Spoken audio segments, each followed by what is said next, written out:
Welcome to Pretty Brown Vegan, the place for plant-based comfort foods. In today's video, I will be showing you guys how to make these delicious, ooey gooey vegan cinnamon rolls completely from scratch. They are so bomb. If you guys are interested in seeing how I made these, go ahead and stay tuned. They are surprisingly easy to make and anyone can do it. Let's get into it.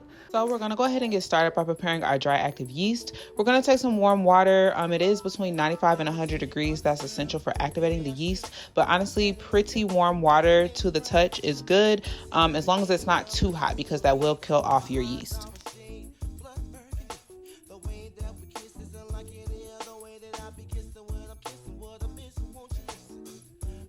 Once you give that a stir, we're going to go ahead and set that to the side and get started with the base of our cinnamon roll dough. So we're going to go ahead and start by combining some flour, some sugar, and some salt, as well as a half a stick of vegan butter into a mixer.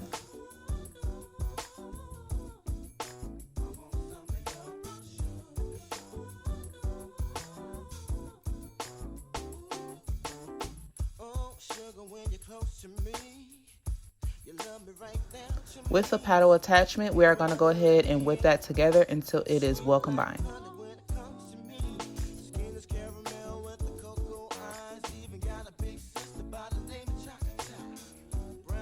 So before we transfer the paddle out, swap the paddle out for a dough hook, just going to go ahead and scrape the bottom of the bowl just to make sure there's no butter sticking to the bottom and that everything is well combined.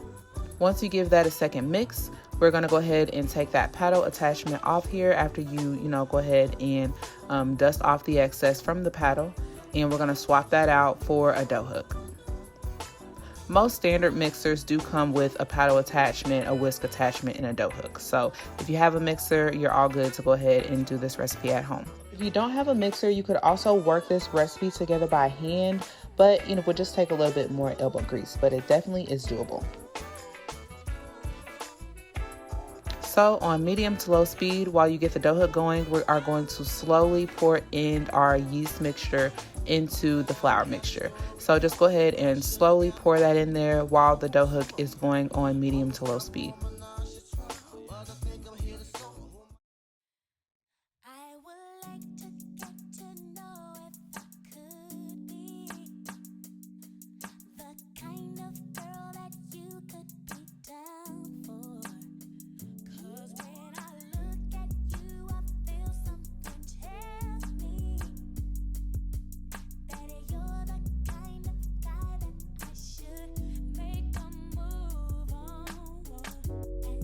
Once you have all of the yeast mixture added, we're just going to go ahead and let that go until it's well combined and it forms into a soft ball.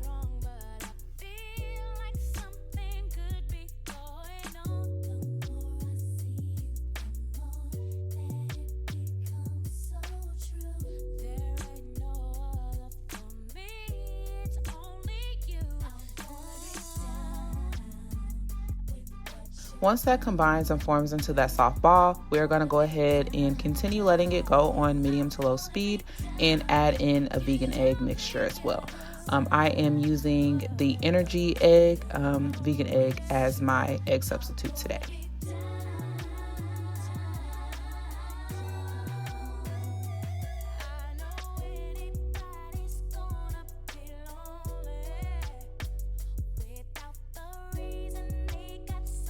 And we're just going to go ahead and let the dough hook do all of the work for us. Let it continue beating that mixture together until it's well combined. If it doesn't seem like it's combining together or the dough still seems pretty sticky, we can come back in with a little bit of extra flour. That's what I'm going to go ahead and do here. Just add a little bit at a time until the dough comes together. Don't add too much. It shouldn't be dry. Just add enough so that it comes together and that the dough is not sticky to the touch.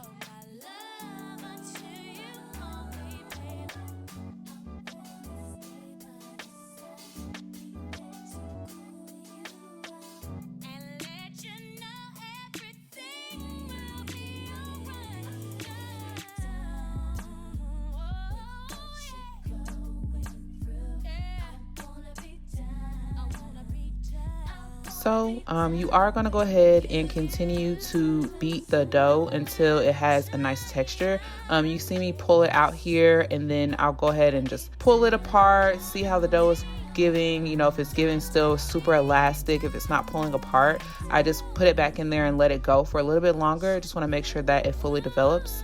And you'll know that it's ready when you can pull the dough apart and you can slightly see through it, but it doesn't yank all the way apart, if that makes sense. What they call it is you can see a window through the dough, to where you can stretch it out and you can slightly see through the dough itself. So just go ahead and beat it until it has that nice texture to it, and that's when you know it's ready. Honestly, I just really go ahead and let it go until it just feels right. And then once it comes together, you are going to go ahead and cover it with some plastic wrap and let it rest for 10 to 15 minutes.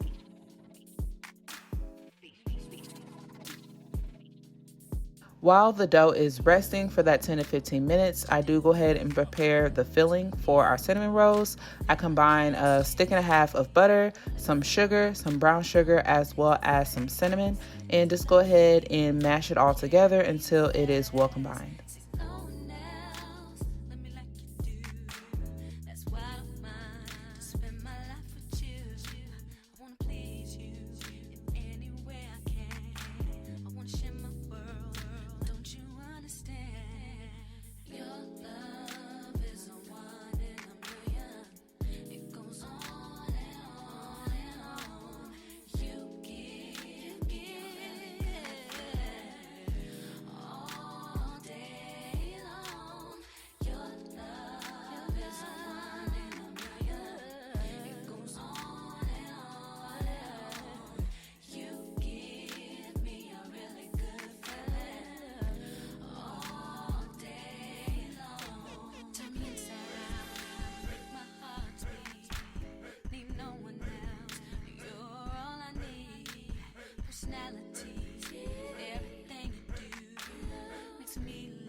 Once everything is well combined, we're going to go ahead and get ready to roll out our dough. I do this on a lightly floured surface. Don't add too much flour because you don't want too much flour on the cinnamon rolls once they are ready to go into the oven. And then I take a lightly floured rolling pin and I just go ahead and roll it out into a long rectangular shape. So you guys see me roll this out here. And then once the dough is nice and rolled out, we're going to go ahead and just put our filling right on top.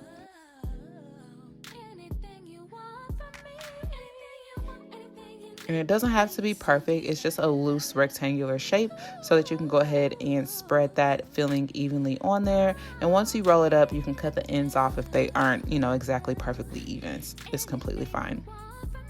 So just go ahead and evenly spread out that cinnamon and sugar mixture that we created with that butter.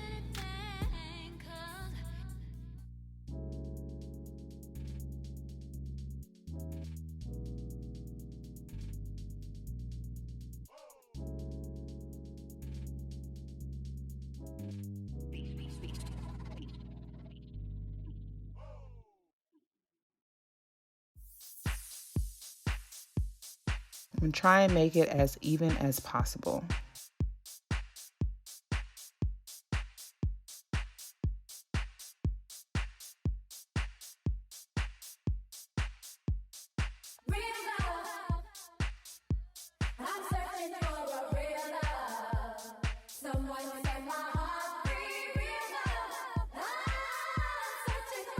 Once you have that spread out, you're just going to go ahead and roll it up.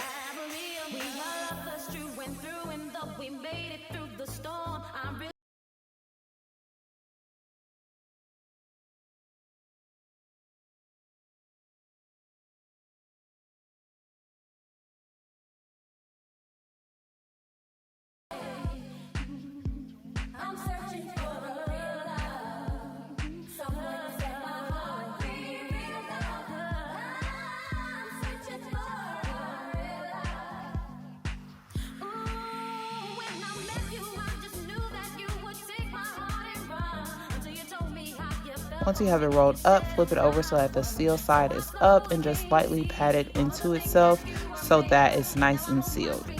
And then roll it over so that the seal is on the bottom, and go ahead and cut some nice even slices. You can make them as big or as small as you want.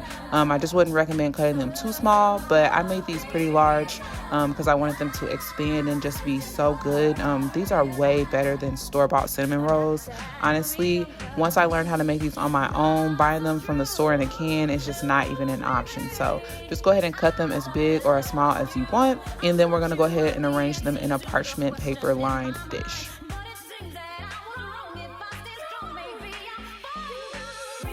So I'm using a circular pie dish for my rolls today, and of course I put some parchment paper down, and then we're just going to go ahead and line them up.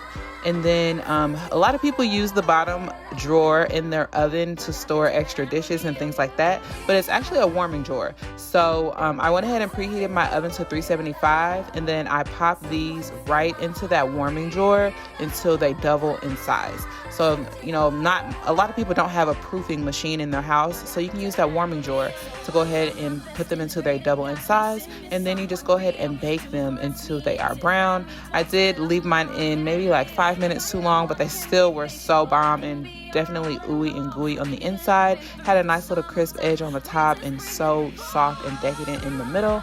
And then I go ahead and top these with a vegan buttercream that I make from scratch. You guys can make a cream cheese frosting or buy cream cheese frosting from the store or pre-made frosting from the store. But I think that my buttercream just tastes so good on top of these because it's mostly butter based and they just melt and just comes together so good on top of these. So I just go ahead and pipe some on and spread it out.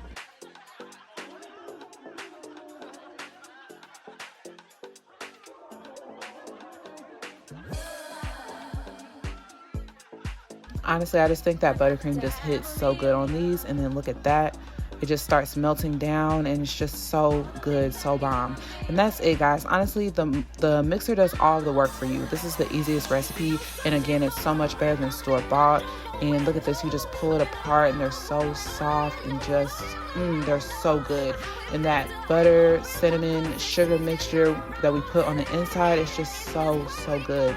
And look at that, so soft and just perfect and gooey all on the bottom. If you guys enjoyed this video, don't forget to give me a thumbs up. Please subscribe and don't forget to hit that notification bell so that you don't miss out on any future uploads. Thank you so much for watching.